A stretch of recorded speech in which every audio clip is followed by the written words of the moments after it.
Porque essa pessoa já fez de tudo e não conseguiu. Né? Já foi em tudo e não conseguiu. Então só resta um caminho. Ele tem que aprender, ele tem que estudar.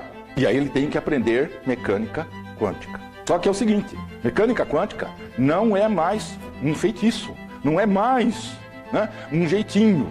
Mecânica quântica é como é a realidade nua e crua, como é o território. Pronto. Entendido isso, conseguir as coisas passou a ser banal. Mas o que você, se for a fundo na mecânica quântica, descobrirá? O vácuo quântico, o colapso da função de onda.